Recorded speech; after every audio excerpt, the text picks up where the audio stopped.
台中有一个45岁姓詹的查甫人，食薰超过20天哦。最近因为胸坎杂杂无爽快去看医生，伫病院煞雄昏倒，阁无心跳。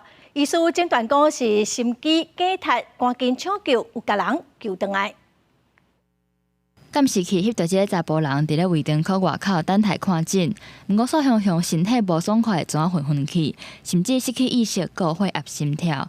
边仔民众赶紧通报医护人员，医生嘛赶紧来甲患者急救。进一步检查，才发现是患者心室细菌，才会造成心跳停去。他的心电图呈现这个致命的心室颤动和心律不整，所以我们总共前后电击了5次，他终于让他恢复生命征象。但是即使电击回来了，他还是处于一个心因性休克的状态，血压、心跳都还是很不稳定。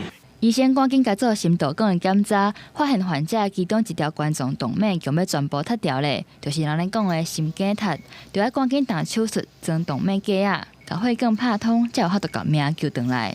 医生表示，这个45岁姓詹的查甫人，本身就有20年以上食薰的习惯。最近常常感觉胸坎杂杂，原本也准是约车酸所引起的，想袂到煞是心血管疾病。